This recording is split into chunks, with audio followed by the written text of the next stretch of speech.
evening. This is the last of our current series of 4 evenings on liberalism and conservatism. This evening we have our second analysis of conservatism, and this is another important occasion for us because our speaker tonight, Professor Peter Viereck. You know him as a Pulitzer Prize-winning poet, as a professor of European and Russian history now at Mount Holyoke College. He's taught a number of other institutions. He's taught history, literature, and German at Harvard. He's taught history at Smith College. He held the Elliston Chair in Poetry at the University of Cincinnati. He's held the Chair of American Poetry at the University of Florence. He has his doctorate in history from Harvard, and he won a prize for his poetry while he was an undergraduate at Harvard.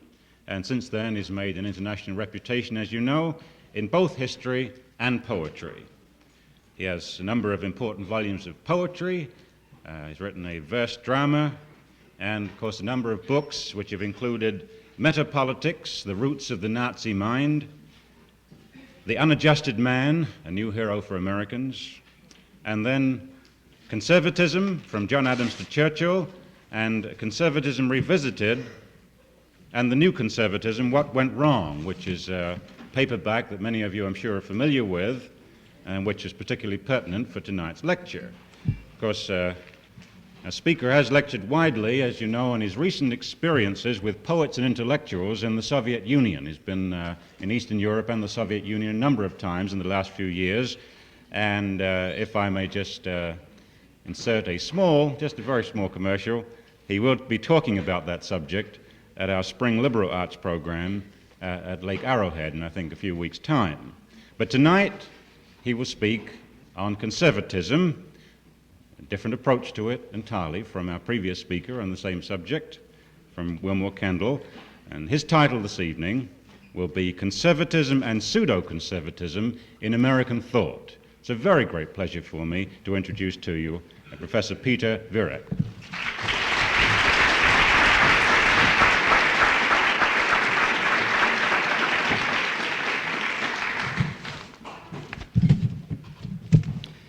To avoid grandiloquent vagueness, let us start with a short definition, not narrowly political but philosophical, and even aesthetic in implication.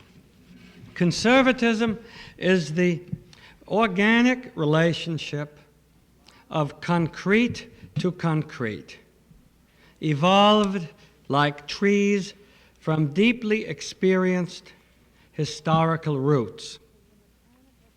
Liberalism, rationalist liberalism, is the mechanical piling up of abstraction on abstraction. Its institutions are moved about like separate hunks of furniture, contrived from top-of-the-brain blueprints. Here the contrast is between England's enduring unwritten constitution and the countless ephemeral written constitutions of France. Conservatism serves growingness and moves inarticulately and traditionally like the seasons. Liberalism serves progress and moves consciously and systematically like geometry. The former is a spiraling circle, a cycle. The latter, an ever-advancing straight line. Both are needed insights. Both are equally inherent in the human condition. Liberalism on a more rational level and conservatism on a perhaps a deeper level. Here is another short, admittedly oversimplified, yet helpful definition. With its profound distrust of man and mass, of human nature and of the people, conservatism is the secularization of the originally theological doctrine of original sin. With its Tom Paine and Andrew Jackson faith in progress and in the bursting of tradition, by the instinctive wisdom of the people, liberalism is the unconscious theologizing of the originally secular doctrine of Rousseau's natural goodness of man. Secularized original sin is a tragic, spiraling, cyclical view of man in both philosophy and history. Theologized natural goodness is an optimistic, forward-moving, linear view of man. These definitions, I think, are absolutely crucial, and as you see, they deal with thought. They do not deal with politics alone in any narrow sense. I'm talking about thought. I think in politics, the less one has of ideologies and the more one has ad hoc playing by ear, the better. I think, therefore, the proper domain for discussing liberalism and conservatism is in this broader view of man, a view of thought. So I've given you two definitions, and I would say further, it may be generalized that the conservative mind does not like to generalize. Conservative theory is anti-theoretical. The liberal and rationalist mind consciously articulates abstract blueprints. The conservative mind unconsciously incarnates concrete traditions. Liberal formulas brilliantly define freedom. Conservative traditions modelingly embody it, which is why liberals always will win the debate with a conservative if one is theorizing about freedom. But when the chips are down, it'll be a Winston Churchill that will be fighting for freedom and we'll be embodying it. Although I'm sure that he will not have as brilliant syllogisms on behalf of the theory of freedom as a liberal. I'm not telling you to choose. I think they are both parts of the human condition, both these attitudes. And as I say, they're basically non-political. They're different kinds of human beings. And for the last 3,000 years they've been there, and I think they'll both always be with us. So it's not a case of choosing between them, but perhaps getting the right balance between these two approaches, the straight line and the circle, you see. The tragic view of history, the conservative view, and then the shallow but often very constructive, optimistic view of plumbing and bathtubs and so on, which one can't be against, but if one's read Dostoevsky, it doesn't seem awfully deep sometimes. But Dostoevsky alone would never give us housing for the old, and you need both, in other words. The above tentative definitions subsume the following further distinctions made by three conservative philosophers,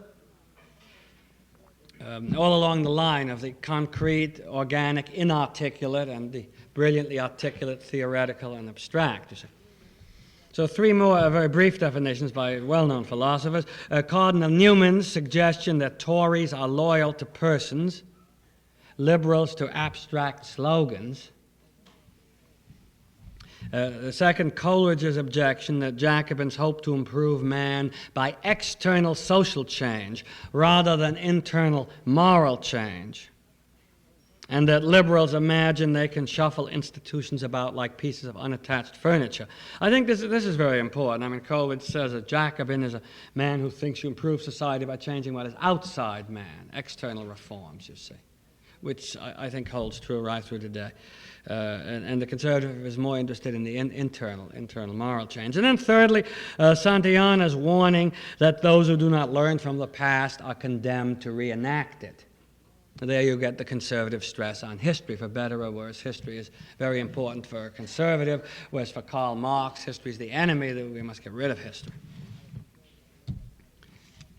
The respective social origins for these conservative and liberal attitudes are the medieval aristocratic chivalric stress on warm, personal human relationships, whether good ones or bad ones, I'm not idealizing the position of serfs or anything like that. I mean, but good or bad, the medieval aristocratic view is a personal, human relationship. You may hate your lord, you may love him, but it's no cash nexus, cold relationship. It's a warm relationship. So that would be the institutional social origin of the conservative attitude. And then for the liberal attitude, the modern bourgeois commercial progressive stress on impersonal cash nexus, on cold theorized relationships. Often, to be sure, beneficial ones, but still it's impersonal, it's cold, the relationship. The boss is not someone you either love or hate, like the peasant's relationship to his lord, but it's all done by documents and percentages and withholding pay and all of that. It's totally impersonal, which would be the modern and the liberal approach. I mean, you can't hate or love a modern ruler because even every child knows that they're all rouged up by Madison Avenue and trained by Robert Montgomery how to articulate in front of a TV camera. You can't love or hate these people because if you cut them, not blood, but machine oil comes in the veins. It's all become a mechanized and cold and abstract thing. Whereas in the conservative world, it's warm, it's human, you know personally the local ruler, and he may be bad, he may be good, but there's heart and blood and feeling involved. Such purely philosophical definitions are themselves an abstract, airy nothing, even when urging concreteness, until brought to focus on a local habitation and a name. What then is the focus on which these definitions converge, a concrete focus? The focus is that disruption of organic historical evolution, that coercive imposition of theoretical geometries, that explosive starting point of all modern political debate, known as the French Revolution. The birth of a deliberate international conservatism is dated by Edmund Burke's essay of 1790, Reflections on the Revolution in France, in the same way that the birth of international Marxism is dated by the Communist Manifesto of 1848. I mean, with this difference that Marxism is an ideology and conservatism isn't. I mean, conservatism is not something that's theorized. It's a muddling, groping, inarticulate thing. But with that reservation, you can date each on one event, 1790, 1848. Lord Hugh Cecil, a leading 20th century philosopher of conservatism, defined it, I quote, as a force called into activity by the French Revolution and operating against the tendencies that revolution set up.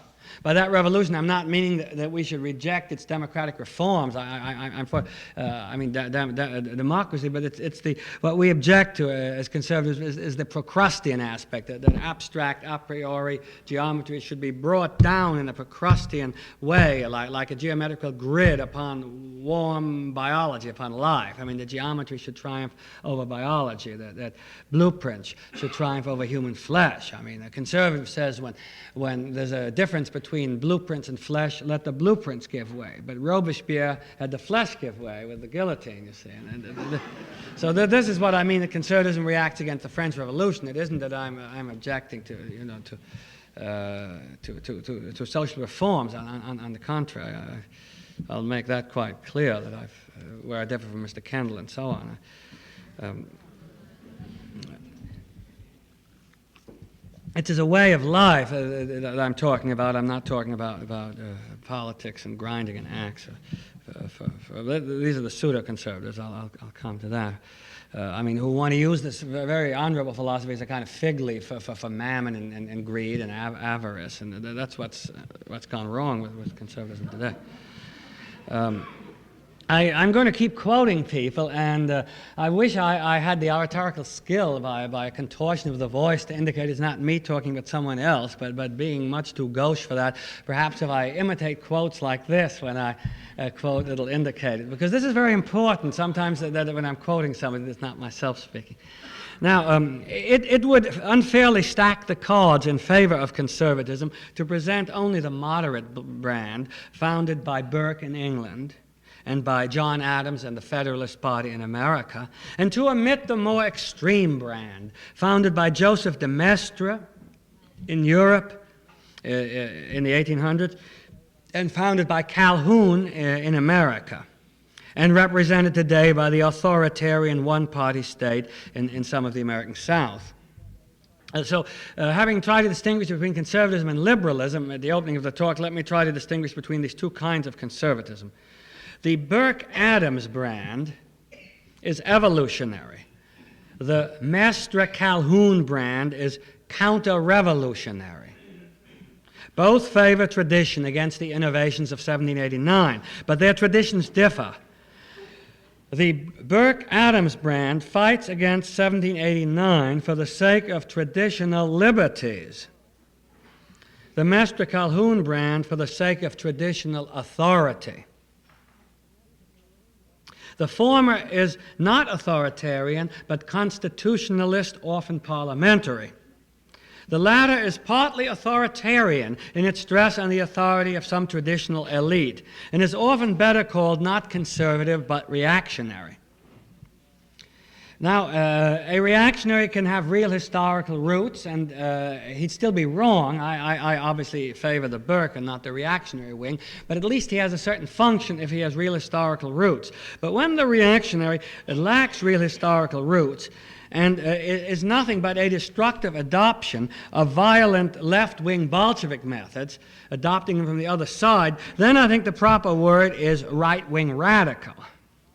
Right-wing radical, McCarthyism and the John Birch Society. These are people who use Bolshevik and left-wing methods for a right-wing cause, and therefore I would call them right-wing radicals rather than conservatives. They're not even the reactionary wing of the conservatives, because the reactionary has at least real roots and real traditions, but this would be simply a sort of all the methods of the left wing, the methods of the Moscow trials and false accusations and paranoid amalgams and so on, but using them from the right. So I think the word right-wing radical, I hope you don't mind these definitions, but the thought is so confused. I think I'd probably disagree with all three of my predecessors in their terminology, so I have a duty to define what I mean, and whether you like it or not, these are my definitions, and I hope I'm consistent with them.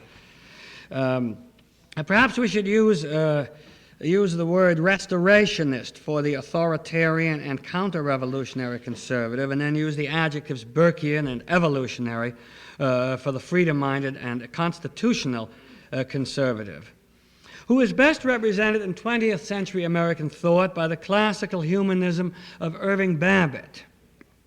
I think among thinkers, and not among politicians, but among thinkers, I think he's the greatest thinker of the evolutionary, freedom-loving kind of conservative. The restorationist may be as violently revolutionary as any radical Jacobin or Marxist, only in the counter direction. The Burkean, in contrast, favors a gradual, unrevolutionary change. So, of course, does the moderate liberal. What then is the difference between them if they both favor gradual, unrevolutionary change? Well, the Burkean favors it without the liberal's optimism and faith in progress. He still has the tragic view of man, the cyclical view of man. It's not going to go on and on and on and on. I think after Dachau and Auschwitz, it's hard for me to see how one can still have the view of innate goodness of the masses and eternal linear progress, which is the traditional Jeffersonian liberal view. Whether intentionally or unconsciously, whether literally or as a metaphor for the Freudian id, conservatives apply to politics the Christian doctrine of man's original sin, or Freudians would call it man's id. This is a key distinction between the two outlooks. Men are not born naturally free or good, assume conservatives, but naturally prone to anarchy, pride, evil, mutual destruction. What Rousseau's social contract of 1762 calls the chains that hinder man's goodness are in reality the props, the traditional restrictions on the ego that make man good, says the conservative. In other words, it's good. You know, Rousseau's famous opening line, man is born free but everywhere in chains. The conservative would say, thank God he's in chains. These chains restrict the id, restrict the original sin, these chains of tradition. Thank God for these chains. They fit man into a stable, durable framework without which ethical behavior and responsible use of liberty are impossible. I mean, Another metaphor, what is liberty in driving a car if there were no traffic lights? I mean, you have to put up with the tyranny of traffic lights when you drive, and the same then in any society.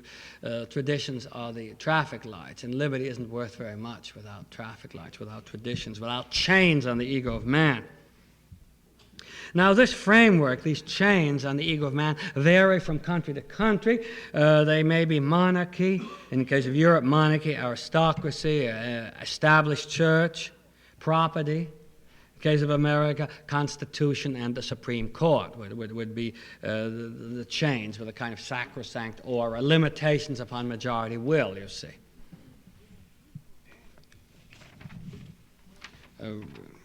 We must peacefully alter this antiquated framework in accordance with more ideal blueprints, say moderate liberals like Jefferson and John Stuart Mill.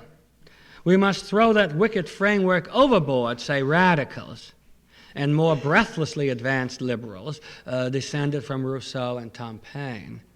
No, we must preserve, conservare that framework to keep human nature ethical and free. Say conservatives. They support whatever is the framework in their particular country. In some countries, established church or monarchy. In our country, it's Constitution and Supreme Court that have the same magical aura. Anti-conservative economists sometimes attack private property. The French socialist Proudhon defined property as theft. Marxists define it as the weapon of some exploiting class. Even many liberals deem property something to feel slightly ashamed about. Conservatives, however, take pride in it. They argue that private property is a bulwark protecting not merely one class, but all classes from chaos. Anyone who gains hugely from private property may, when criticized, invoke conservative arguments out of mere self-interest. Here lies the source of the bad name often given to the word conservative. A mere conservatism of the pocketbook deserves that bad name. Far from being a bulwark against revolution, its irresponsibility provokes revolution. More responsible conservatives, like Disraeli or John Adams, defend property, their needed material base, only when linked with a moral base, noblesse oblige, service to the community.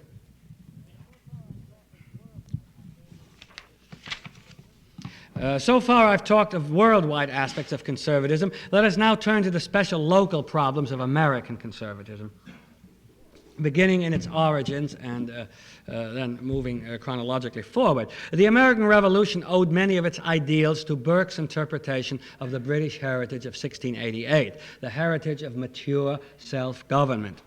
Never were our Burkean founding fathers more traditionally British than when they were revolting against George III, that alien Teutonic despot who was the real revolutionary, not George Washington, but the other George III, an alien Teutonic despot, utterly unfamiliar with the traditional British ideals of liberty as exemplified by real conservatives like Burke.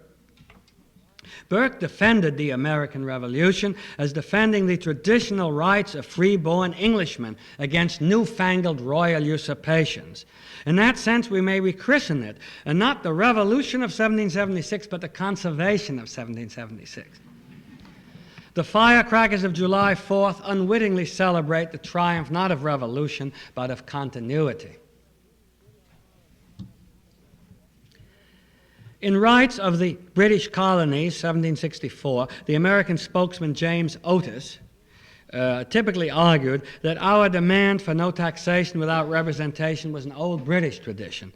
America, he said, was conserving the British Constitution, the most free one on earth.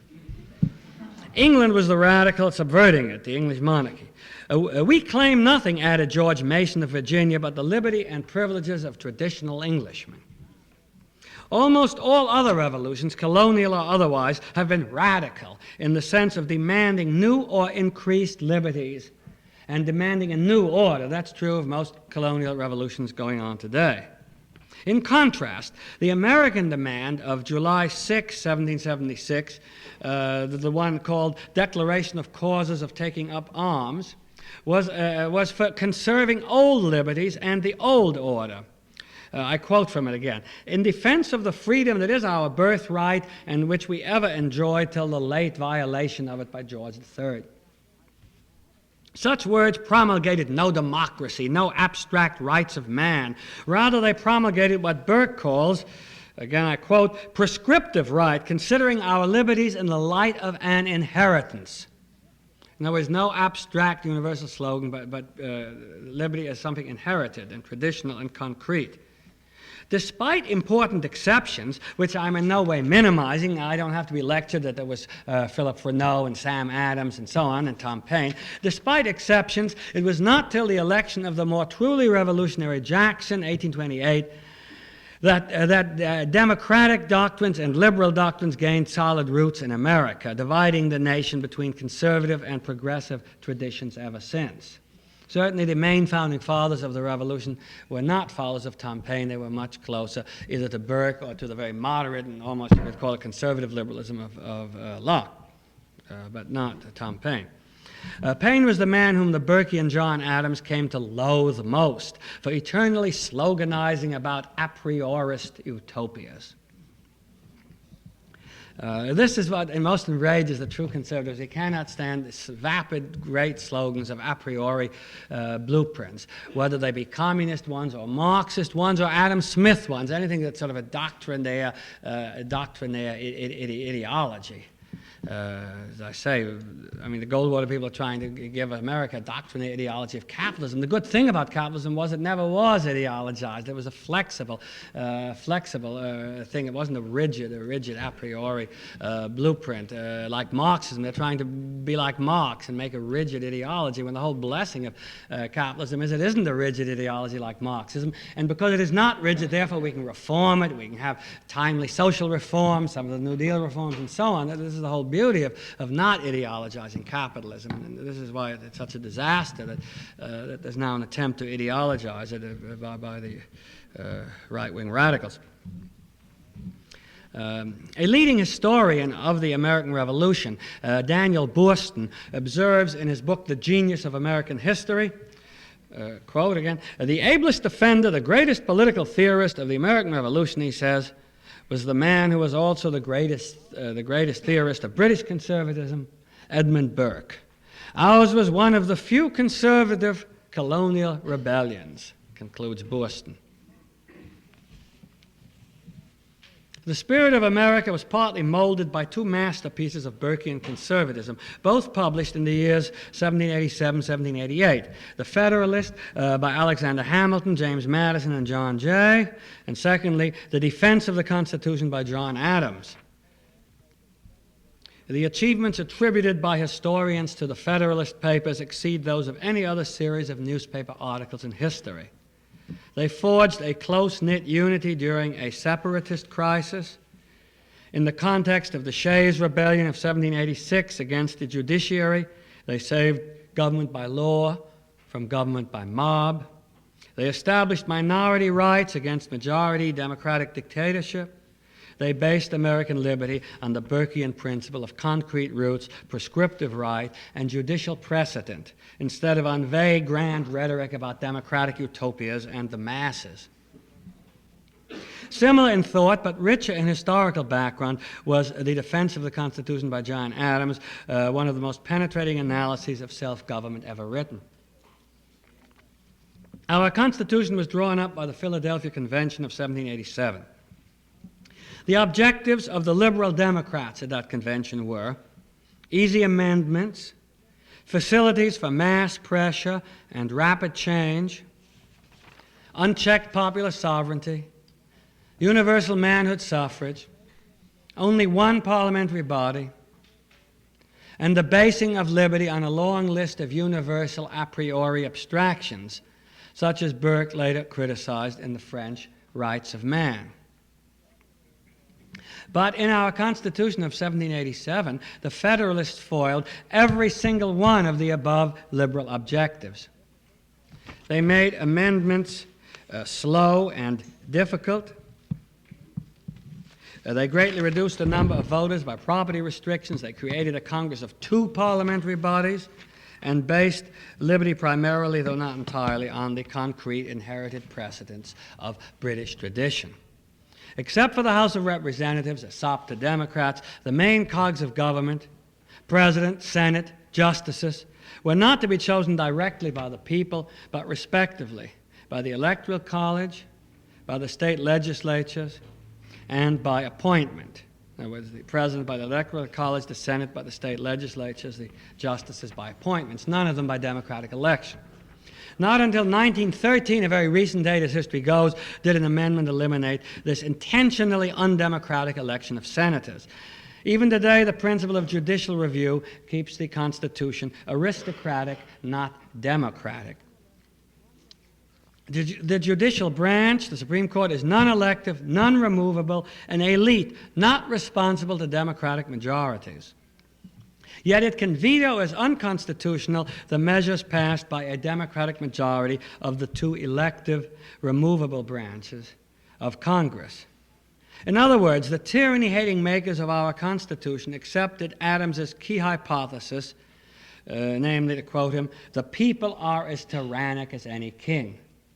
Daniel Webster, by the way, is very good in that theme, too, this particular aspect of conservatism. I could quote from many speeches of Daniel Webster on the theme, "The people are as tyrannic as any king," and that is why the Supreme Court, thank God, is an anti-democratic, aristocratic institution. I say thank God because I believe in liberty.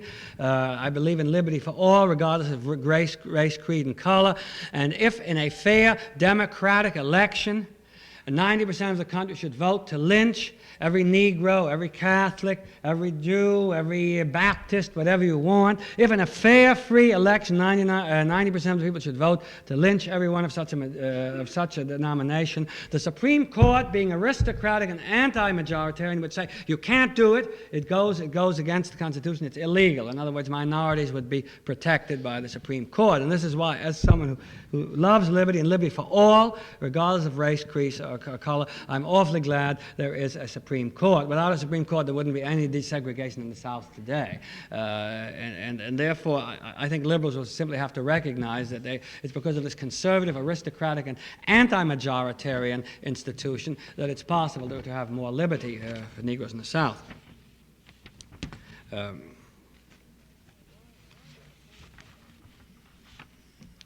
Why did the founders adopt a constitution so conservative and so concrete? They were reacting against current mob excesses and against the democratic utopian rhetoric of the earlier Declaration of Independence, drawn up by Jefferson with its grand abstractions about life, liberty, and the pursuit of happiness.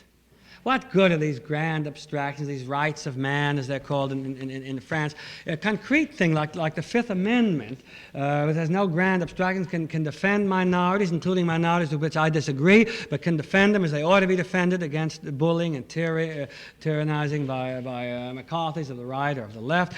These are specific, concrete things that Burke was talking about, but I'm very leery. I don't like rhetoric, either in poetry or in constitutions. I mean, life, liberty, pursuit of happiness. I'm interested in something very concrete and very specific, something with roots that grew out of history. And in making the Constitution that I've described, this Burkean Constitution, our founding fathers not only defeated the Jeffersonian liberals, but they also defeated the reactionary kind of conservatism, because not only did they prevent a majoritarian liberal kind of constitution, but they defeated this extreme right-wing kind of conservatism, which was also being advocated. For example, there were those in America who advocated a hereditary titled aristocracy. There was Alexander Hamilton, who wanted a president for life with absolute veto power, in effect a king. But you see, the Constitution defeated these right-wingers as well, and this is from the very beginning. It's nothing new that the real conservative has to fight the Wilmore Kendalls as well as he has to fight the people on the left. This is nothing new. This happened in 1787. The Wilmore Kendalls wanted a president for life with absolute veto power, you see, as Hamilton did. So a true conservative, the Burkean John Adams, was fighting even then on two fronts, being called too leftist by the right-wingers and too rightist by the left-wingers, which has always been my privilege, of which I'm particularly proud. I'm very happy that I've been denounced for the last 20 years in the Daily Worker, and I'm very happy I sent a poor John Birch out of the room just 10 minutes ago by a remark I made. This is one's privilege. Now, this moderate conservatism of 1787, which set up our Constitution, was represented neither by Jeffersonian liberals, with their faith in the people, their faith in majorities.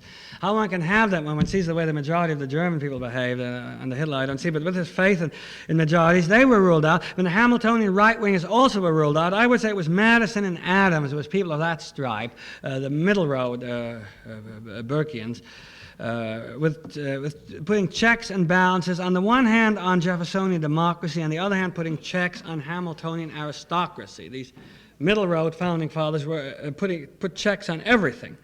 In the proto-Actonian words of Adams, I mean, it anticipates Lord Acton's famous remark about, liberty corrupts and all that, absolute power and all that. Well, anticipating those famous words of Lord Acton, John Adams wrote, "Absolute power intoxicates alike, despots, monarchs, aristocrats, and democrats." This would be my credo. I don't trust any of them with power.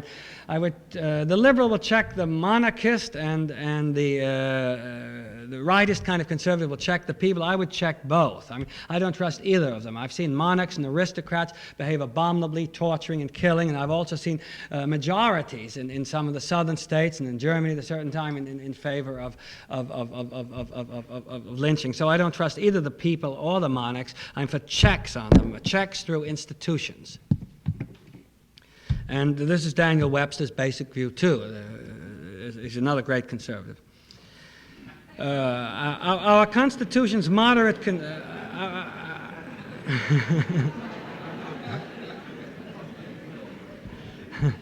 Another like Viereck.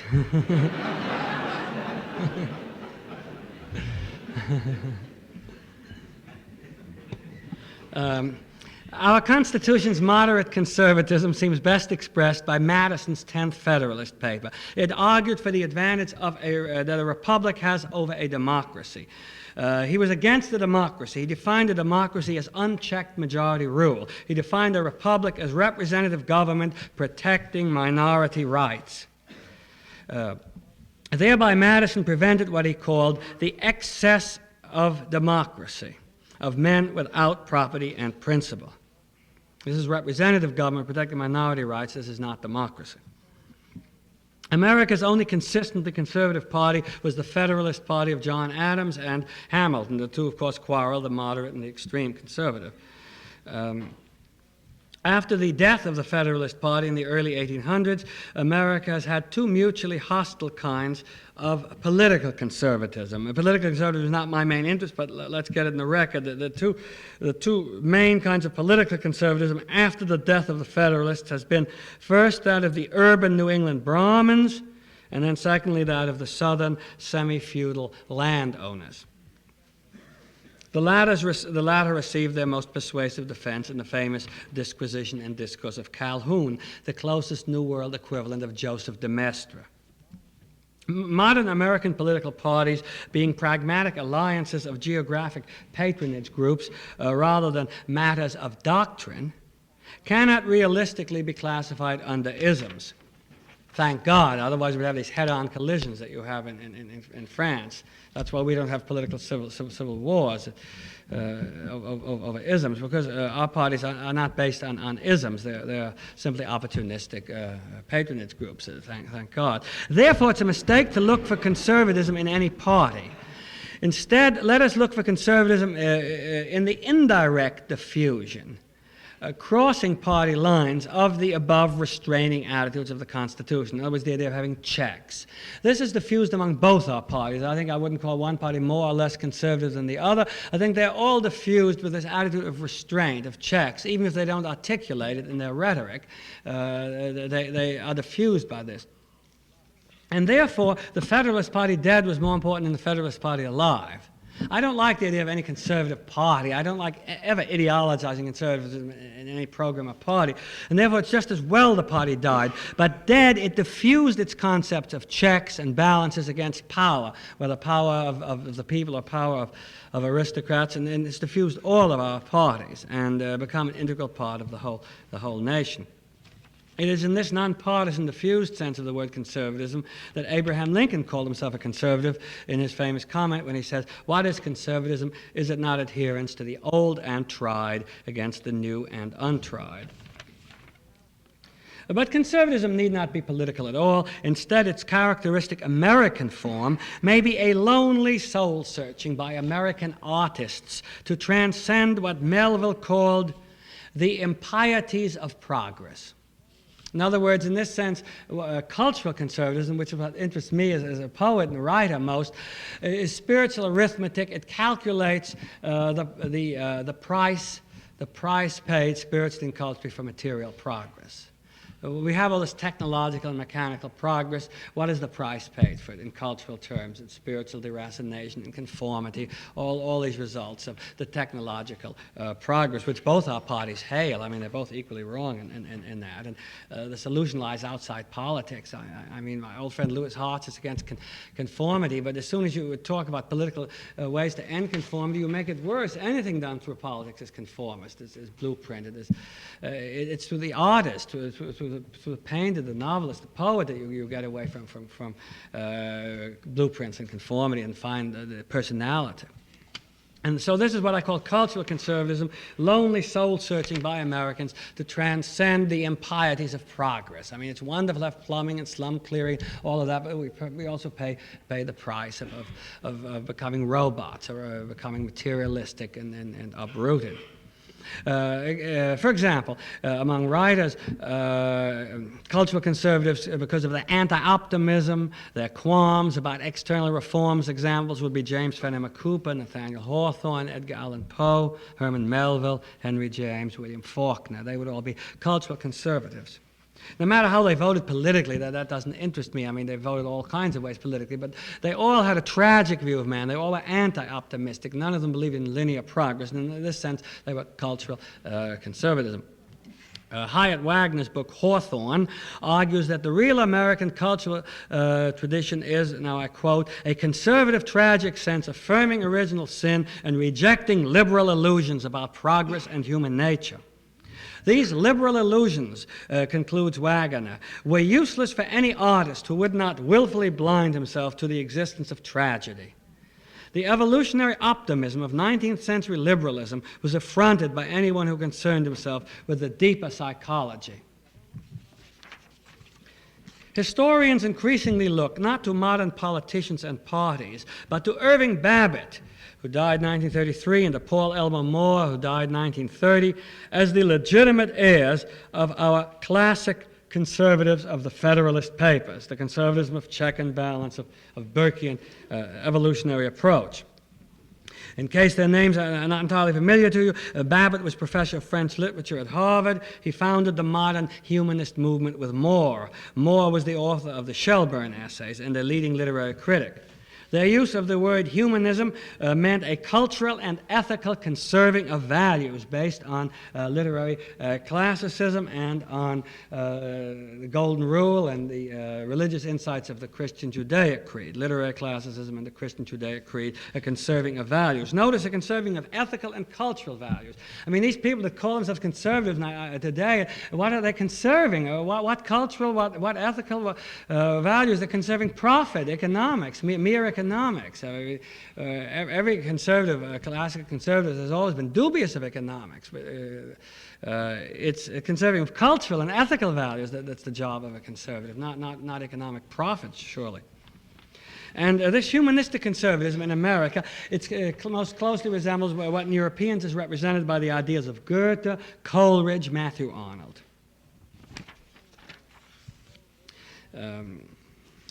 For example, Irving Babbitt in his book Democracy and Leadership, 1924, I think a great book, 1924. I think no politician in the 20th century equals this as a profound work of conservatism in the tradition of the Federalists. And what his book glorifies is the traditional, non-elective, partly aristocratic institutions like the Supreme Court. And his book distinguishes between what he calls direct democracy and what he calls constitutional democracy.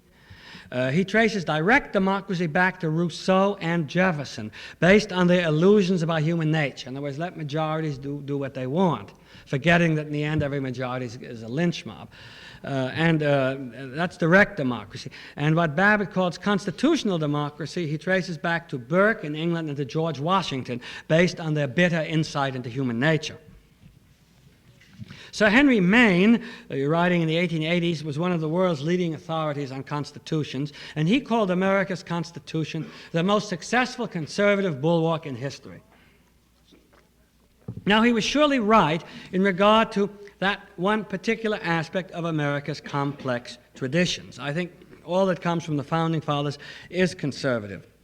But is the America of today only based on the Founding Fathers in 1787? No, surely things change. A lot happened after 1828. A lot happened after Jackson. And therefore, it would become absurdly subjective, lacking all sense of perspective, if conservative zealots see solely their particular half of the American heritage, 1787 and the Constitution. The American heritage after 1828 has become far broader than the conservative Constitution of 1787 and the conservative revolution of 1776. Instead, our free heritage today is found by most authorities, for example, Louis Hartz's book, The Liberal Tradition, is found to rest far more on 18th century Lockean liberalism than on conservatism. I partly go along with this, but, a big but, at the same time, Locke's liberalism is a relatively moderate and tradition-respecting brand when compared with the continental anti-traditional liberalism of Rousseau, not to mention the Jacobins.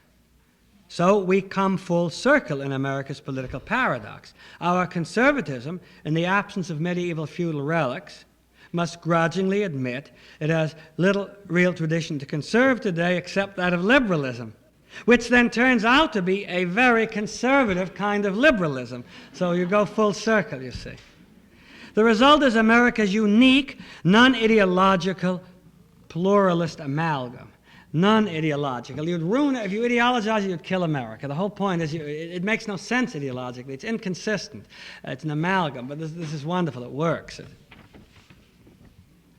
In addition to the 1688 political liberalism of Locke and the 1789 French brand of liberalism, there is a third brand of liberalism, the economic Adam Smith liberalism, known as the Manchester School in England and as the Republican Old Guard in America.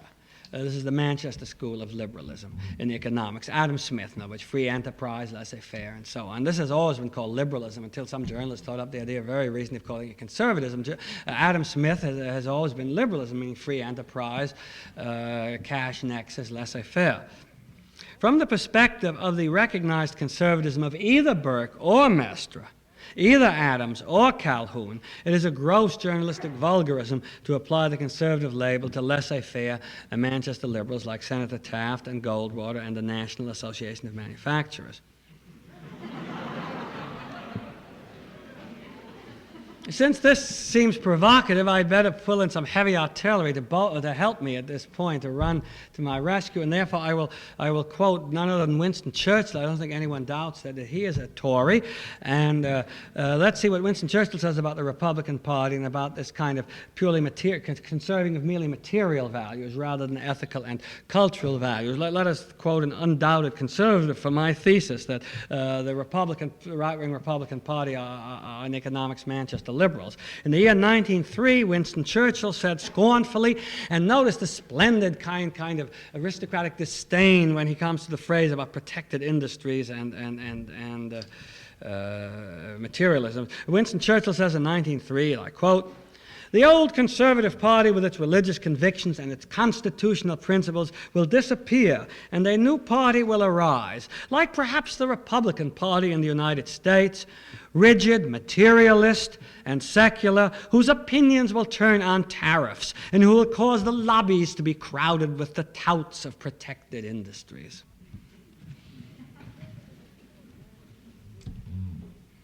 Conservatism is organic and rooted.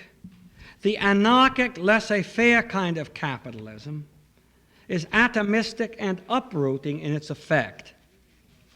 It dissolves warm, concrete human relationships into the cold, abstract cash nexus.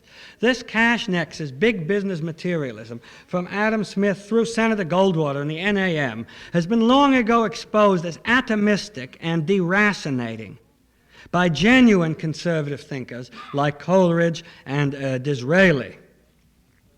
In England, by John Adams, Melville, and Irving Babbitt in America. Coleridge, in his attack on radicalism, says which group in society is the most innately subversive, the most innately anti-traditional and radical and subversive group. He's writing, he was a real Tory, believed in throne, altar, queen, and all of that. And he says it's the businessman, the man who's concerned with profits. You know, each year he must have a new model, whatever it is. It wasn't a car in those days. Continuous change, continuous uprooting. Instead of warm traditional relationships, the money relationship being the only tie between people. So he felt this was the most subversive group. He thought working men were much more traditional and unsubversive, as were aristocrats. So this idea of the profiteers as being conservatives, I want to protest against quite vigorously. And America never had this view. This is very recent. Recall, for example, Melville's very conservative and once upon a time very American warning against the subversive, tradition-eroding menace of what he called mammon.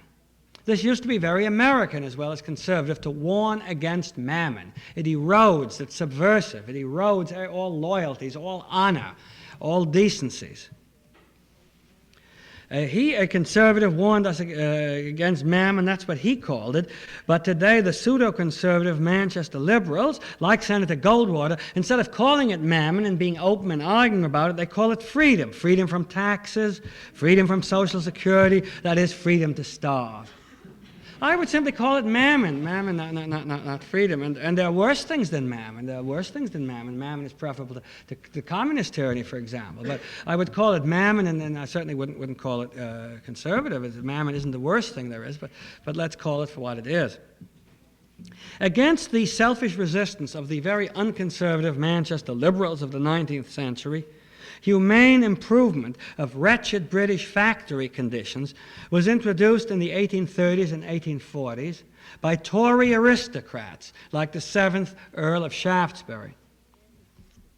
And again in the 1870s, the conservative minister Disraeli anticipated America's aristocratic squire of Hyde Park by legalizing and strengthening trade unions and attempting to found an alliance of aristocrats and workers, both supporting a personal, organic society against the impersonal, mechanizing bourgeois hucksters in the middle and their socially atomizing gospel of Adam Smith. Therefore, Franklin D. Roosevelt seems a hero straight out of Disraeli's novel Coningsby. You must read that novel, you'll see what I mean. Coningsby in the 1840s. The Tory Disraeli, the hero, all his novels are always obsessed with the idea. The hero is always an aristocrat, Harvard clubman, Roosevelt type who's so utterly appalled by the hucksters, by the bourgeois profiteers, that he founds an alliance with the working class, with the trade unions, against the hucksters in the middle. I mean, he's really a character straight out of the Tory novels of Disraeli. The New Deal of 1933 was, among other things, a new version of Disraeli's humane Tory socialist alliance of intellectuals, landed gentry, and labor unions against the callous irresponsibles of Manchester liberal laissez-faire.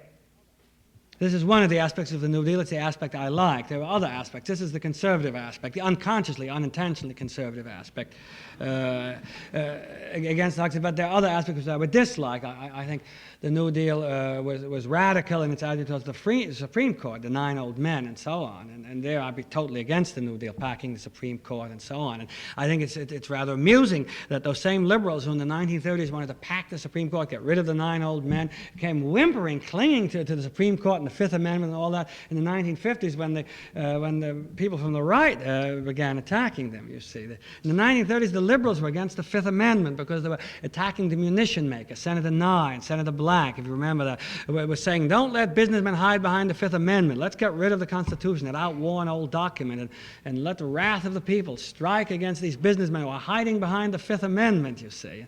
And those same liberals came whimpering, clinging to the Fifth Amendment when McCarthy arose in the scene. Well, I was a conservative then, and I am now. I was always for the Fifth Amendment. I was always for the Constitution, even when used by people I don't like. So I think I've made myself clear that where I'm for the New Deal, the humane social reforms, against cash nexus hucksters, and where I'm against it in its anti-traditional, anti-Supreme Court, anti-constitutional aspect. Plutocracy differs from true aristocracy in the same way that profiteering differs from duty, that Babbittry differs from noblesse oblige, and I would say the right-wing Republican old guard are not true aristocracy, but are plutocracy. Now, so far I've talked about a conservatism of a living reality, whether for better or worse. I mean, the Mestre wing, the Calhoun wing that I don't care for, still it was a living reality. They were real conservatives, they had real roots, they meant something relevant in the social scene of their day. Metternich in his Austria, Calhoun in his antebellum South, it was a conservatism of a living reality, whether you like it or not. Adenauer or Churchill today are a conservatism of a living reality. It has real roots, it's alive, it's relevant. In contrast with this, most of what passes today as America's new conservatism is the product not of living reality, not of experience, but of yearning. The product not of life, but of nostalgia. It is based not on existing roots, the way both Burke and Calhoun were. It is based not on existing roots, but on roots either never existent or certainly no longer existent. In any case, it's totally without roots, what calls itself now the New Conservatism.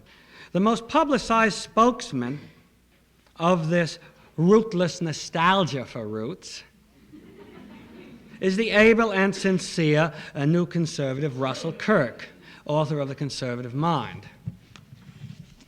I think a perfect example of a rootless nostalgia for roots. Such embarrassing converts to conservatism are ignoring or minimizing the fact that the Native American liberalism, radicalism, and social democracy do also, for better or worse, have real historical roots and are part of this amalgam that I talk about, which is partly conservative, partly liberal, partly social democratic. These are the real roots, much more roots than any new conservative. These people ignore the fact that, unlike much of Europe, America is far deeper rooted in the secular 18th century than in the feudal and stratified Middle Ages. By such an Burkean ignoring of actual concrete history, these would-be Burkeans, in reality Jacobins of the right, become as rootless and abstract as the Procrustean 18th century doctrinaires whom they rightly criticize. Their unhistorical appeal to history reflects not a deep living tradition, but a top-of-the-brain artificial substitute, a nest conservatism, the way of Nescafé.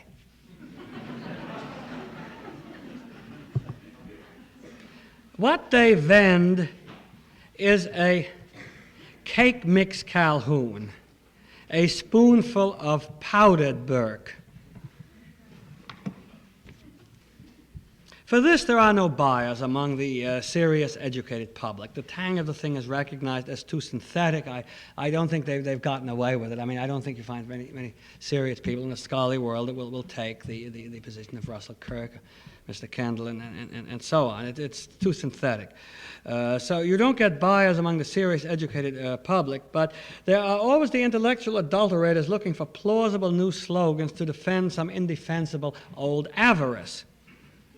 And so I think the market for it is those who need some kind of gimmick to defend what would otherwise be called mammon. And so this is a gimmick, the word conservatism. So it isn't among them the scholars or the thoughtful people, but those who are professional politicians who can't openly say the dirty word mammon. And I think they found the word conservatism very useful, which doesn't mean that conservatism is bad, because the thing is misused. It isn't bad. A lot of people have misused the word liberal too, you know, and it doesn't make it a bad thing.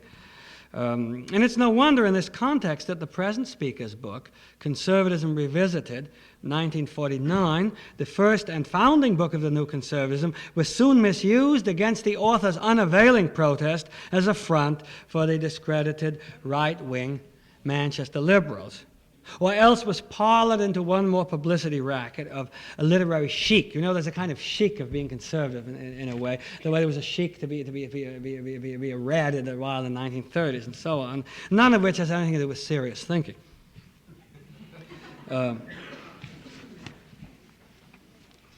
parallel, in the same way that most new conservatives underestimate how deep-rooted is America's important tradition of Lockean liberalism, so do most liberals today underestimate how deep-rooted is America's important tradition of conservatism in its three main forms. First, and to me the most important, the cultural conservatism of Melville and Irving Babbitt. Important because I don't think politics is terribly important. Politics is top of the brains, the surface. It doesn't really hit deep. But then secondly, the conservatism of the Federalist Papers tradition and of the Adamses, which conserves minority rights against majority tyranny.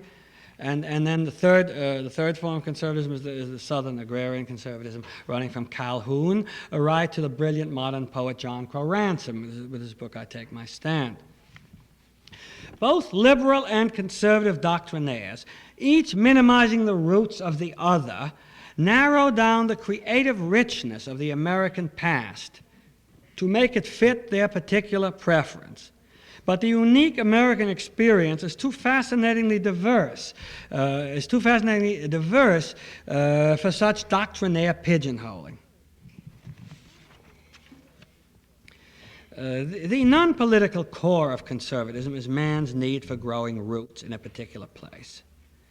Let me give you a quotation which I think will be at the very core of conservative feeling, and you'll see this has nothing whatever to do with politics in terms of any party. I mean, I for one, wouldn't dream of belonging to either party, and I don't see what I'm going to read has to do with politics at all. And yet I think it's terribly important. In fact, it's at the very core of what's wrong with today. It describes something we've lost as a result of the deracinating effect of technology. And this no party can cure. Parties are good and they can cure certain things. They can have certain reforms, but this is something much too deep. The question of do you have roots or don't you have roots? It's quite outside politics. And yet I think you'll agree that what I'm going to quote you is certainly conservative by any definition. This need for roots is represented by the Greek scholar Sir Alfred Zimmern in a passage evoking the feeling for his city of a boy in ancient Athens.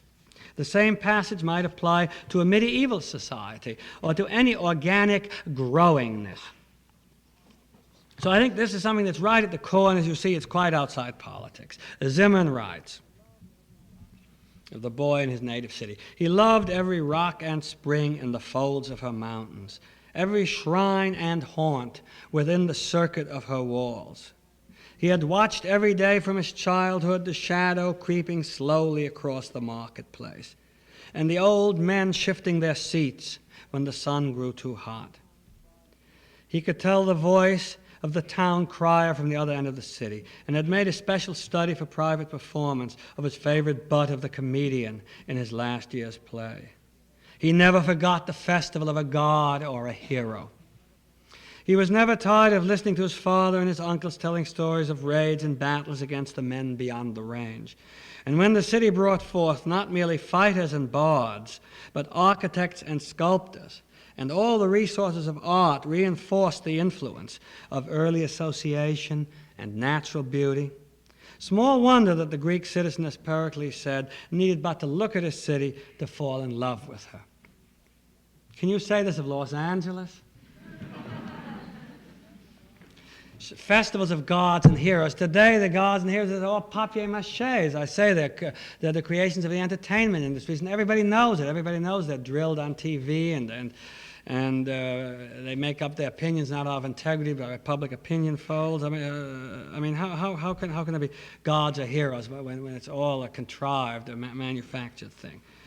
On this passage I've just quoted, one perceptive writer comments, "It would be difficult to estimate what percentage of the population in present Western nations has suffered the loss of roots of this kind, or has been denied the possibility of ever forming such roots.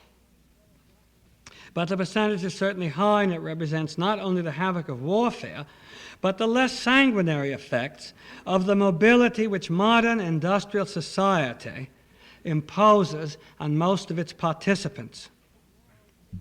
In perfecting his technological mastery, man seems to be closing the gates between himself and the rest of creation. It's almost as if we're cutting off the roots between us and the whole universe. The roots of even the seasons are gone when you have air conditioning.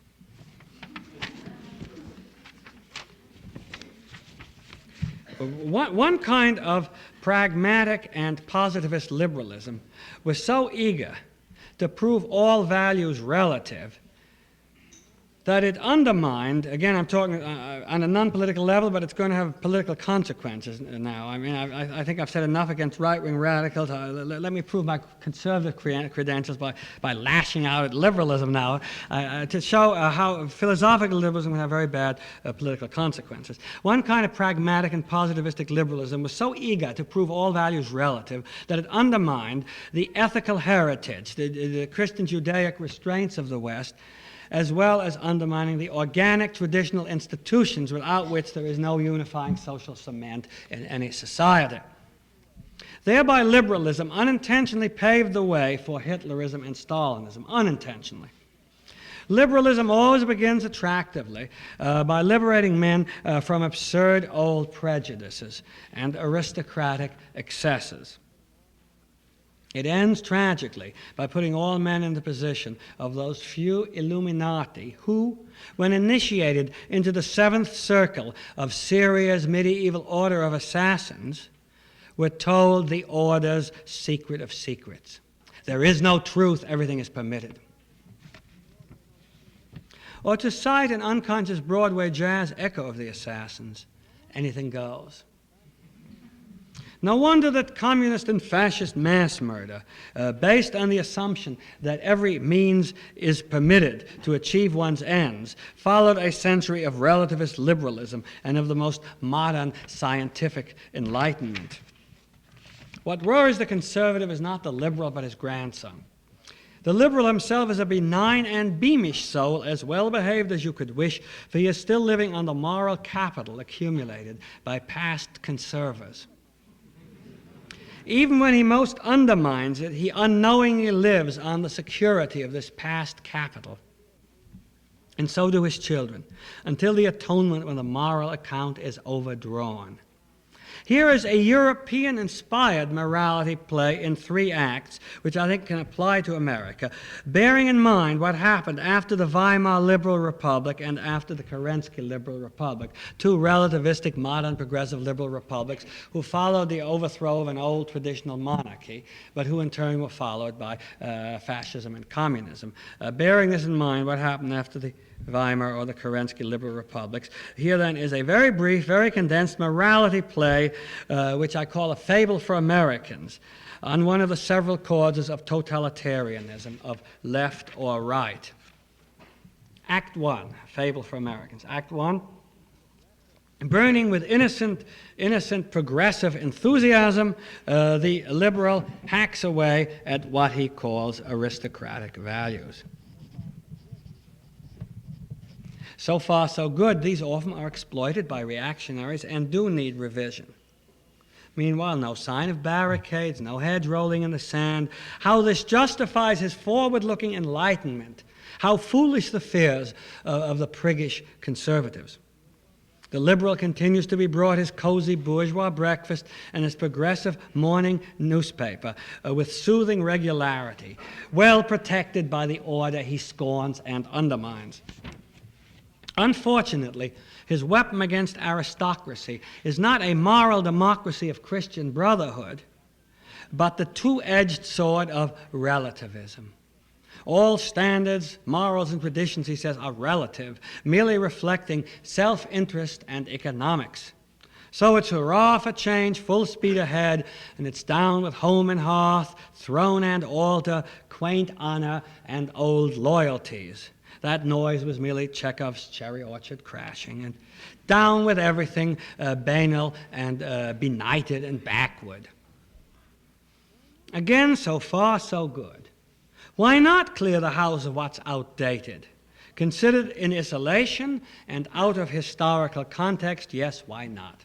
Act 1 ends merrily to the glorious music of bursting chains.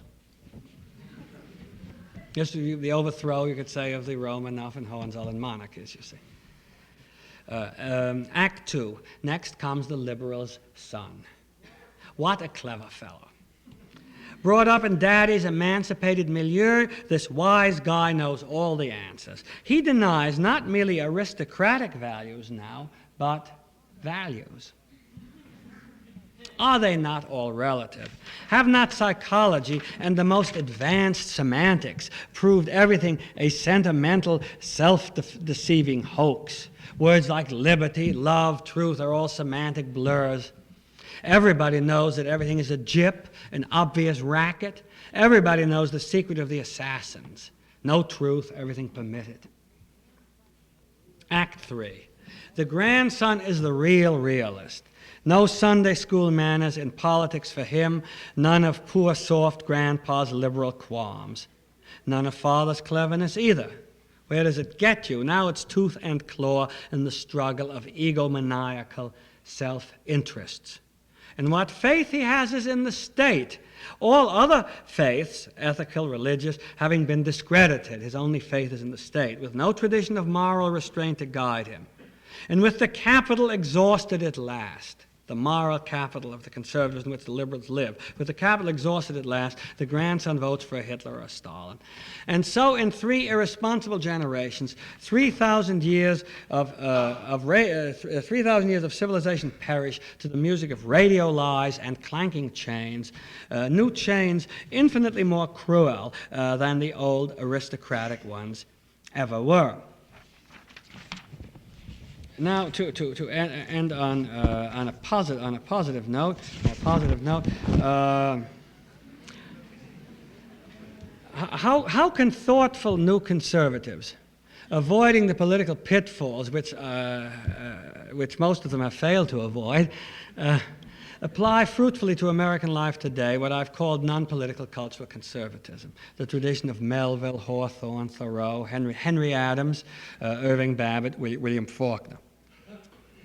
In order to conserve our classical humanistic values against what he called the impieties of progress, Melville had issued the following 4-line warning to both kinds of American materialists.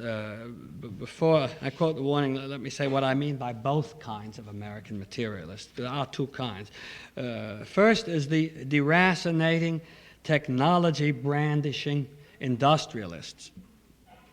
Their so-called freedom and progress is the merely economic individualism, the least interesting kind of individualism, the merely economic individualism of Manchester liberal pseudo-conservatism. And then the second brand of American materialism is the leftist collectivists.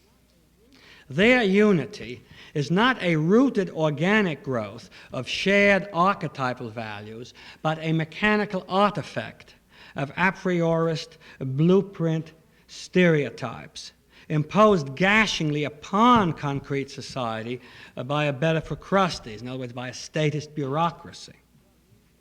This last named distinction between a unity that is grown and a unity that is made differentiates the anti-cash nexus Tory socialists in the aristocratic Shaftesbury, Disraeli, FDR, Adlai Stevenson tradition, differentiates these Tory reformers from the anti-capitalism of Marxist socialists or left liberal materialists. They all are against the hucksters, but the Marxist or left liberal socialist is against economic individualism, to have a unity which is artificial, which is coerced, which is mechanical, rationalistic, whereas the conservatives have a unity which is organic, which is grown, not made, made.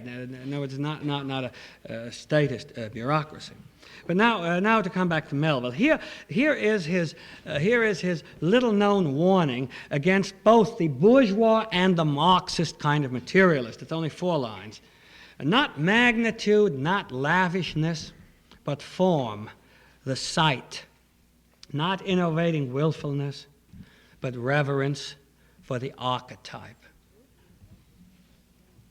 A scrutiny of the plain facts of the situation has forced our report on the New Conservatives to be mainly negative.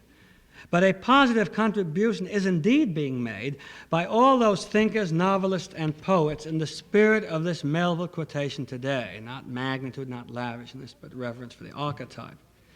Whether or not these artists and writers realize their own conservatism doesn't interest me. Usually they don't. But they are making Americans more aware of the price paid for material progress, the price paid for technology, the tragic antithesis between archetypes and stereotypes. In other words, the archetype which is grown, which is organic, the stereotype which is artificial and imposed. And similarly, the difference between art and technique in literature. They are making us aware of this. And therefore, they are serving a conservative function, a necessary one. It's completely outside politics. It doesn't matter whom you vote for there in politics, but it's much more important, perhaps, than politics.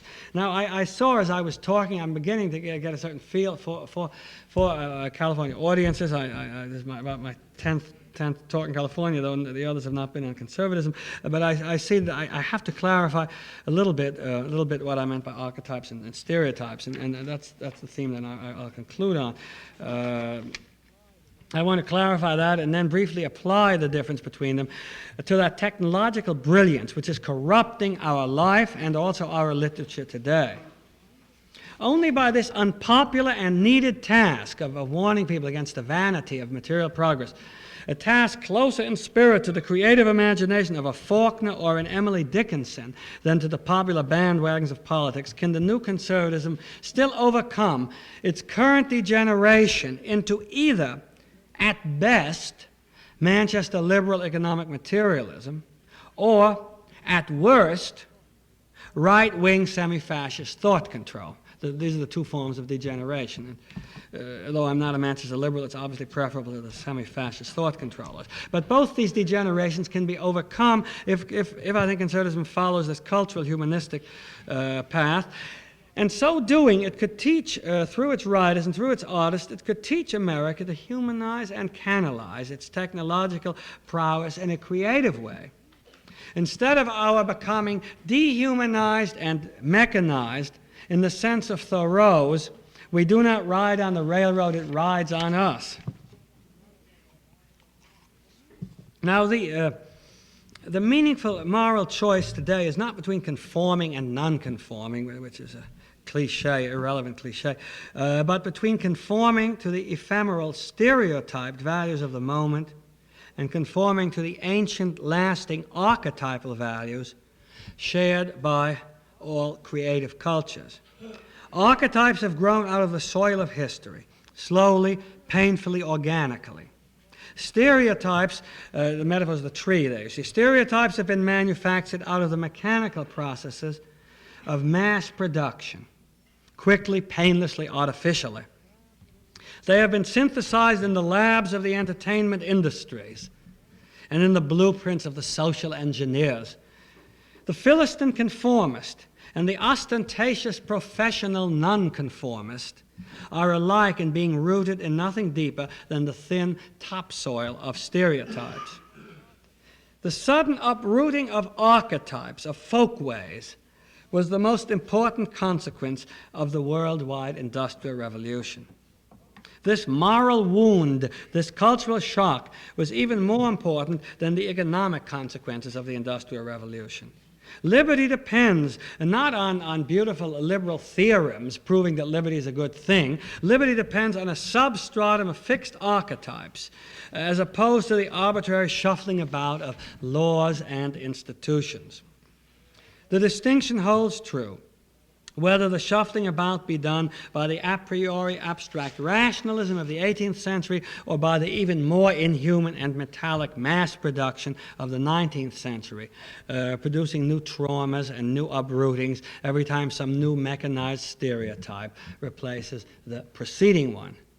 The contrast between institutions grown organically, I can see you're waiting, why isn't this fellow specific? I'm going to give you a specific example. The contrast between institutions grown organically, that would be an archetype, and institutions shuffled out of arbitrary rationalist liberalism, it would be a stereotype.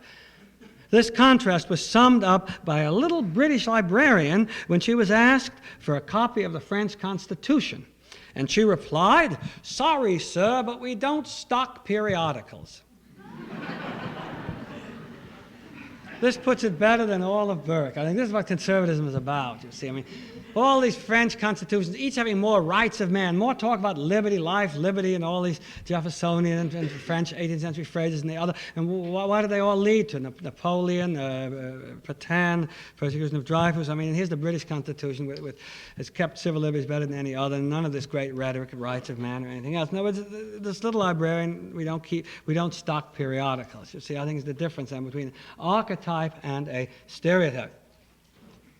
Every stereotyped society swallows up the diversities of private bailiwicks, private eccentricities, private inner life, and the creativity inherent in concrete personal loyalties and in loving attachments to unique local roots and their rich historical concretions. This is what cultural conservatism is about, the private inner life, even the eccentricity, the ornery character, the personal loyalty, the human relationship rather than machine relationship. Apropos the creative potential of local roots, let us recall not only Burke's words on the need for loyalty to one's own little platoon, but also Synge's words in the Ireland of 1907 on what he calls the springtime of the local life, where the imagination of man is still fiery and magnificent and tender. The creative imagination of the free artist and the free scientist requires private elbow room, free from the pressure of centralization and the pressure of adjustment to a mass average. This requirement holds true even when the centralization is benevolent and even when the mass average replaces sub-average diversities.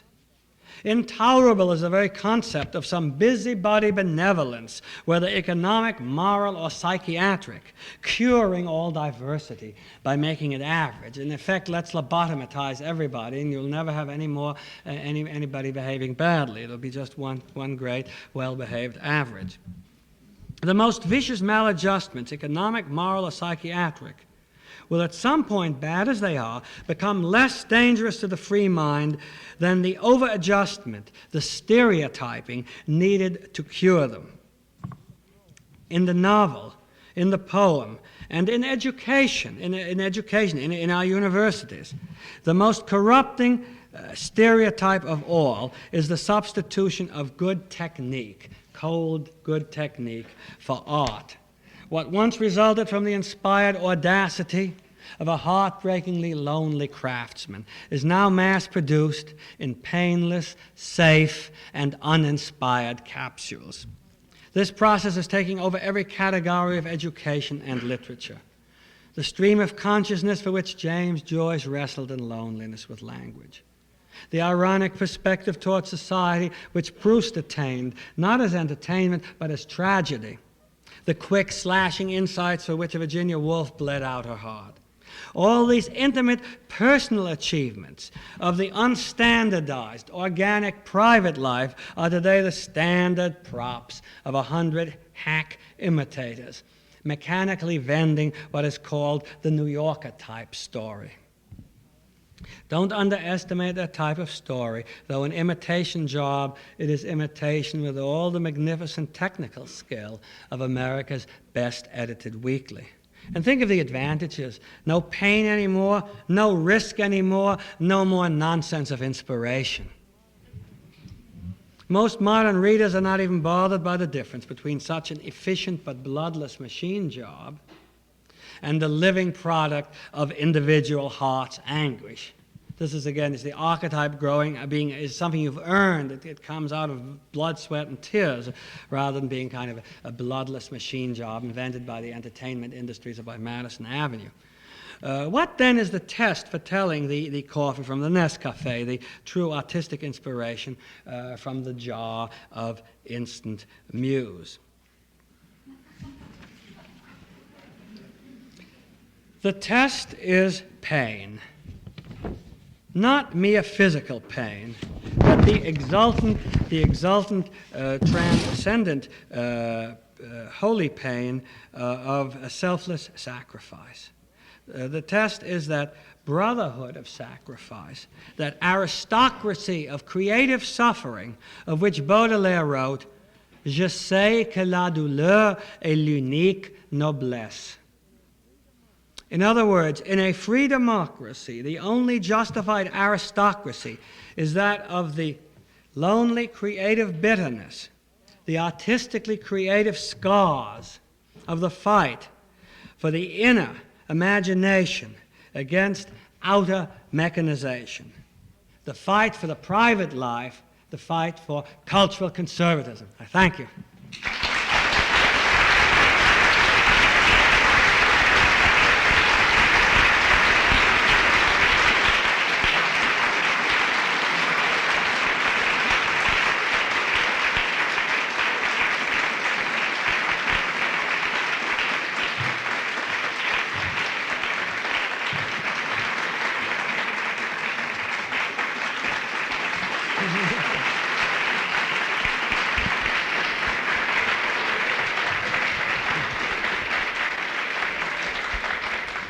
You make me feel like a conformist instead of like a lone wolf. You shouldn't do this to me. Every writer wants to be a lone wolf. Well, thank you, Mr. Viereck. I do want to make a brief announcement, which is bound to be an anticlimax after that brilliant, eloquent talk. In fact, it's entirely irrelevant because it's about politics. I'm sorry, but we are going to do another program which is about politics, about the campaign and the political process, and it's starting 3 weeks from tonight, and most of you are already enrolled in it, but there's still a little room for those of you who are not, and an opportunity, by a strange coincidence, has been provided for you to enroll, should you so wish, out there in the lobby during the break. This is 6 Sunday evenings, starting 3 weeks from tonight, with Clinton Rossiter will be here on that occasion. In subsequent sessions, we'll be hearing from James Farmer and Peter Odegaard, William Gerberding, Francis Carney, Proctor Thompson, and a number of other people in the political arena. So let's take a short break now, hand in your questions, and then we'll come back for a discussion of those questions. A number of you have asked whether copies of tonight's speech were available. Well, a good deal of it is in this book, Conservatism Revisited, and the New Conservatism, What Went Wrong, and in the other book, The Unadjusted Man. Take the two together and you have a good deal of that material. But then we've had the same question about all of the other lectures too. So we thought that what we'd do, since so many ideas have been thrown at us in the last 4 weeks, and so many definitions of liberalism and conservatism have been presented that they may well be running together in your minds, we thought we have the tapes and we'll get together sort of extended summaries with considerable selections from the speeches. We can't get the whole thing out, that would be a massive job, but we'll send out to you what seems to be at least the gist of each of the 4 speeches, and everybody who's registered in the series will receive a copy of it. But it won't be there tomorrow.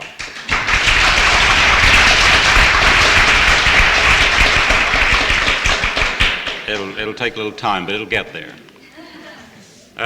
Well, we have a number of questions here, of course, and some of them inevitably relate to, well, who in the current American political scene would you call a true conservative, by your definition of conservatism, if anybody? I would say, first of all, that my whole point was that nobody is all of one piece. I mean, except in the textbooks of professors, nobody is the conservative or the liberal or the radical. Things are an amalgam, as I mentioned how the New Deal was an amalgam of what I thought were conserving aspects, which I admire, and radical anti-Supreme Court aspects, which I detest. And I think this is true of human beings too, that they are all an amalgam, and at one point a man will be this way and another something else. So far as particular programs go, I don't think people ought to be conservative or liberal or anything else. I think in such rapid change that the important thing is to have a substantive approach, have a sense of the immediate problem in a changing world and solving it, not worrying whether thereby you are acting in a conservative way or a liberal way or a radical way. And in that sense, by the way, I think Kennedy was very good. I'm not sure that he would be a conservative or that we'd, as a whole, or any other ism. Certainly in many ways he's a liberal, and even in some ways a very doctrinaire kind of, and he seemed to go for more technology and this kind of, to me, is very superficial kind of progress. A lot of things I didn't care for about him, but I think he did have the sense of seeing the immediate problem, the immediate need for it, as in the Cuba crisis, and not worrying too much about which ideology does this put you into. And he's an amalgam like everybody else. I would say there were aristocratic elements, and there were plebeian elements, and so on. Sometimes I used to think, I voted for him, by the way, but did have and do have many misgivings. There was a kind of ruthlessness sometimes that was very frightening, but at least in view of his opponent and so on, he was an educated man and knew something about the issues. But I sometimes used to think that the whole key to Kennedy was when you listened to him and ignored everything he said, programs, ideas and everything, but just listened to the letter A, nothing else. And half the time it would be a Harvard Bath, and another time it would be sort of South Boston you see.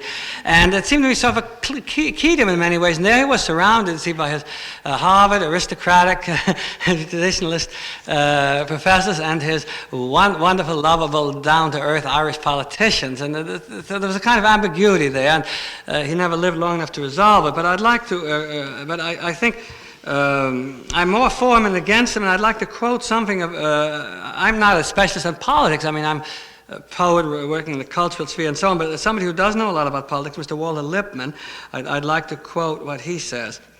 And he says, this was while Mr. Kennedy was still alive, so it's not just postmortem piety, and I agree with this. He says, though Mr. Kennedy is a progressive and a liberal, he is also a profound conservative, and only the befuddled theorists find that strange and hard to understand. I would say bravo to that. The theorists, either liberal or conservative, would find that hard to understand, but I would go along with Lippmann that there was much that was conservative in the best sense in Kennedy.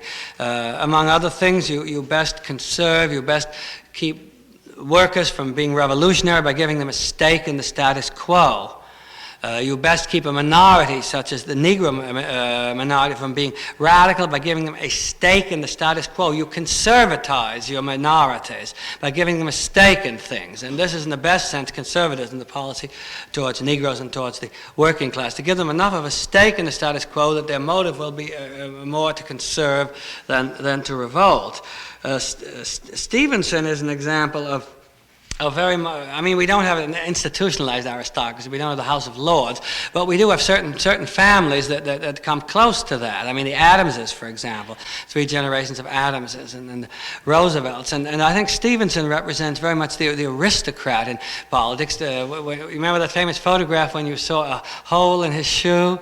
Now, could you imagine Nixon having a hole in his shoe? Nixon would have his trousers pressed and the latest shoes, because he would not be secure in his status. And being insecure in status, he would have to act more right-wing than he really wants to, because that's what really right-wing radicalism is. It's people who are socially insecure and they want to prove that they're quality folks, that they're lace curtain, you see.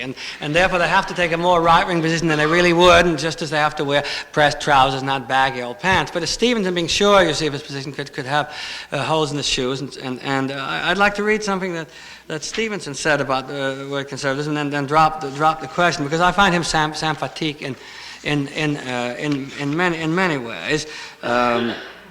his guts in saying to the American Legion, I remember in this campaign of '52, that he was denouncing McCarthyism, and then he went to labor unions and warned them against the tyranny of big labor. This is the courage of a country squire. I mean, only Churchill or Stevenson, someone with a certain social security, status security, will have the courage to, to tell labor unions that there shouldn't be a tyranny of labor, and the American Legion that they shouldn't wave the flag so much. But here's what Stevenson said. This is the 1952 campaign. The 1956 campaign, he unfortunately had the idea he might win, and therefore instead of making great speeches, he made Madison Avenue speeches. But in 1952, when he didn't think he could win, he made great speeches. And he said what he really thought. And let me read you this, and then we drop this question. The answer is that nobody is wholly that, but at least these people to me are partly sympathetic. As Charles Evans Hughes was among the Republicans, I want to keep him even balanced. I mean, as much for Republicans as Democrats. Charles Evans Hughes was to me the type of aristocratic noblesse oblige conservative in the Republican Party. Now here's what Stevenson says in 1952. The strange alchemy of time has somehow converted the Democrats into the truly conservative party of this country, the party dedicated to conserving all that is best and building solidly and safely on these foundations. The Republicans, by contrast, are behaving like the radical party, the party of the reckless and the embittered, bent on dismantling institutions which have been built solidly into our social fabric. I would like to interject, he's writing at the time of McCarthyism, although I wouldn't agree with this entirely. I think the Republicans are much better than the Democrats in certain things. They're more for local rights, local customs, against bigness. But I think Stevenson was right at the time when he says the Republicans are behaving like the radical party, because they were being, in those days, McCarthyites. And then he goes on to say, our social security system and our Democratic Party's sponsorship of the social reforms and advances of the past 2 decades are conservatism at its best. Certainly there can be nothing more conservative, he says, than to change when change is due, to reduce tensions and wants by wise changes rather than to stand pat stubbornly until, like King Canute, we are engulfed by relentless forces that will always go too far. I think this gets some of the sense of conservatism. A Burkean conservative would say you only provoke revolution by having no New Dealish reforms. You provoke revolution. If we had not had a New Deal, if Herbert Hoover had been re-elected, we would today have a communist party, perhaps as big as that in France. In that sense, social reforms prevent revolutions. But you must play it by ear and have a sense of timing. Too much social reform would be too liberal or too radical, whatever you want. But it has to be a timing enough to prevent the workers from going to the left, you see, to give them a stake in the status quo. And I think Stevenson in this quotation has it very much. I would have thought the Republicans now have 3 men who would meet the bill as you've described it. Rockefeller, Lodge, and Scranton, all men quite secure in their social status, men of the aristocracy in your sense, men with a sense of noblesse oblige, wouldn't they?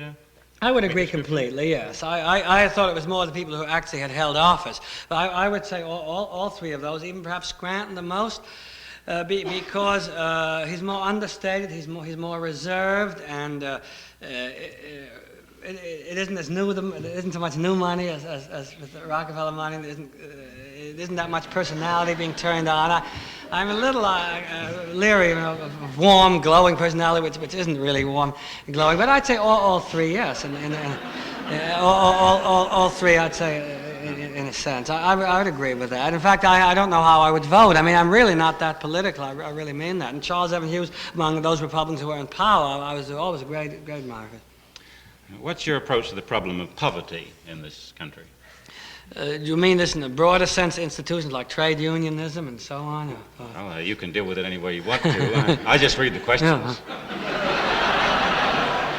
Well, I have to do a little telepathy towards the person who wrote the question, maybe by reading doing handwriting analysis. I can see what they want, because that's a tremendous problem. I've already indicated that I was with the 7th Earl of Shaftesbury, who believed, out of noblesse oblige, out of it may be the wrong snobbish reason, but whatever the reason, out of the sense of the Lord to his people, that you just can't let things go on in factories the way they are. And he and then Disraeli in the 1870s introduced legislation for the poor. And I think the conservative has to be the man for the organic society has to work against poverty. I mean, I'm not just thinking of the Lyndon Johnson program, that's a slogan. I mean, again, I'm trying to be serious. These are political slogans that people say to be re-elected and so on. So I don't want to comment on slogans on either side. End poverty is obviously an electioneering slogan. But to take it in a more serious sense, regardless of who says it and whether the motive is a slogan, of course a conservative, I think, has to be against laissez-faire and has to work against poverty. Otherwise, the whole thing is just a hoax and it's all gone. I mean, in an atomistic society, say a John Stuart Mill society, atomistic and everything, all values relative, you don't have to work against poverty because the government is not noblesse oblige, not noblesse obligated, you see. It's just interest groups fighting against each other, and therefore there's no obligation against poverty. But you cannot justify an organic society, which is not really an open society. It's a society limited by certain shared values. You can't justify an organic society which has certain institutions like monarchy in England or Supreme Court and Constitution here. You can't justify a society with institutions which is not open, because once you have institutions, you've limited the openness. You can't justify it unless it takes care of the poor, you say. You can only ignore the poor if you have the Adam Smith atomistic society. So since therefore I think a conservative has a duty to end poverty.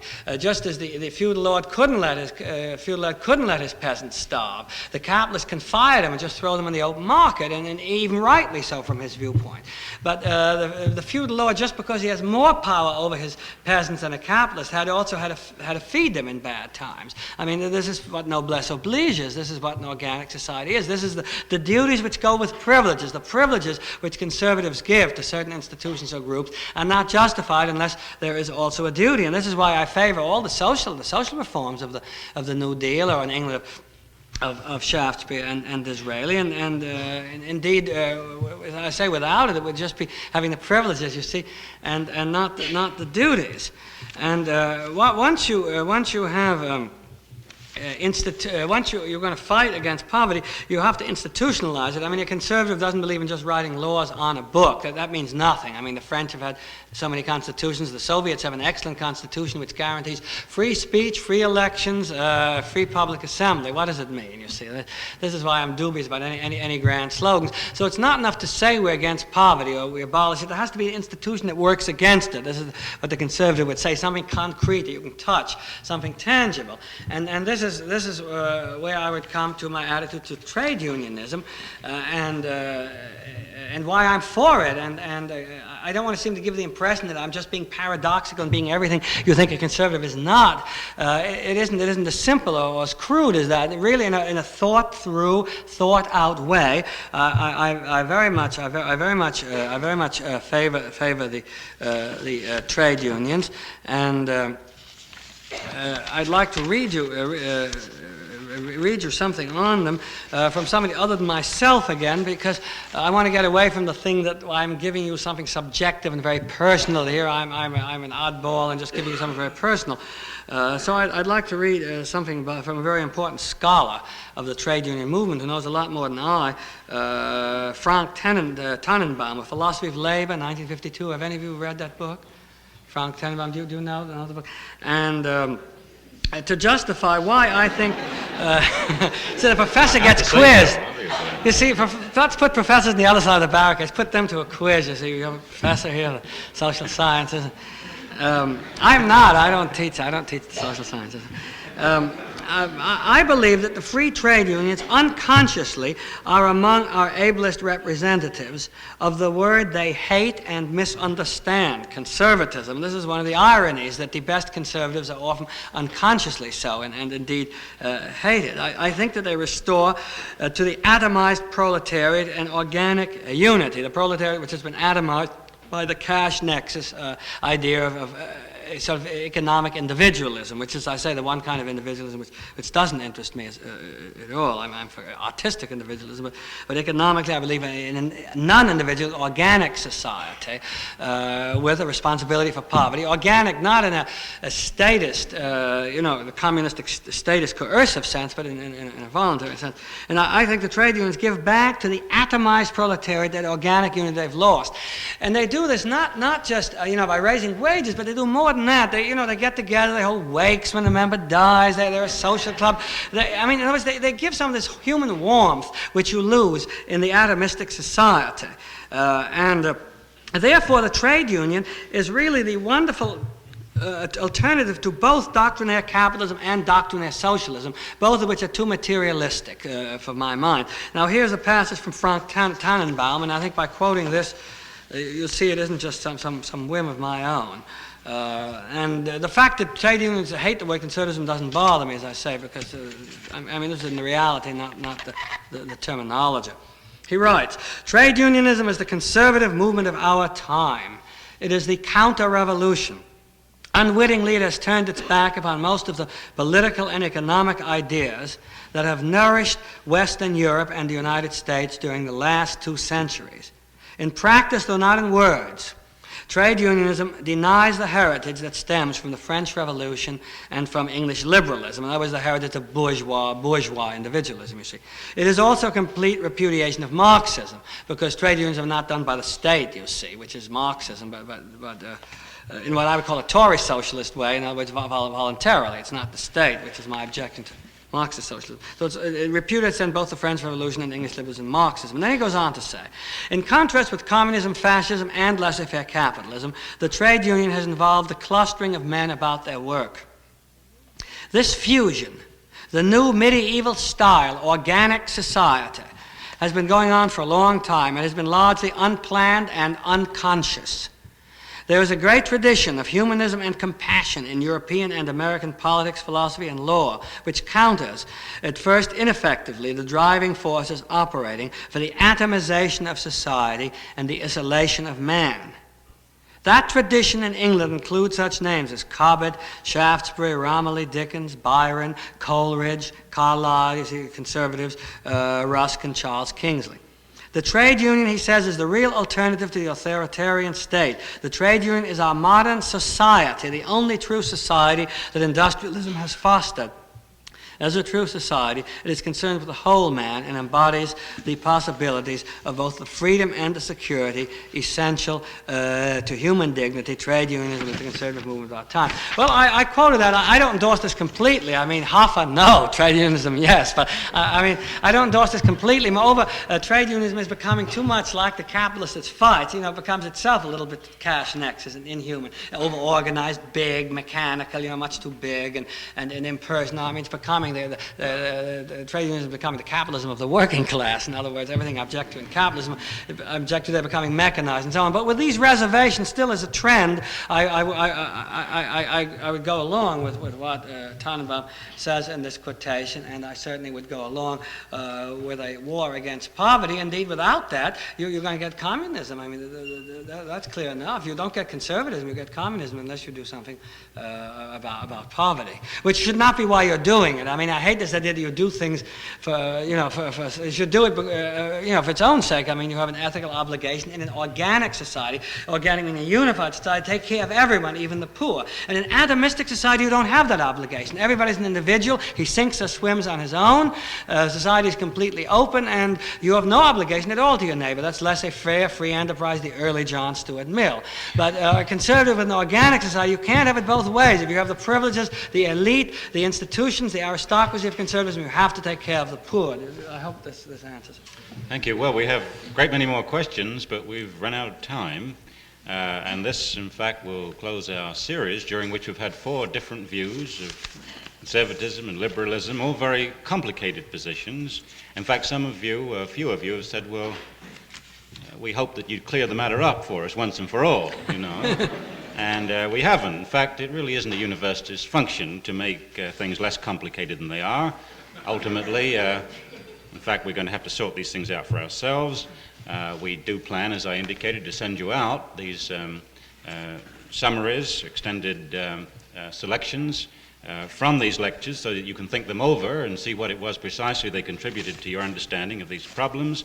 But as you read them over, I think you'll be reminded of the fact that this has turned out to be a very interesting, a very provocative series indeed, and for the major contribution to our series made tonight by Peter Viereck, we are duly appreciative.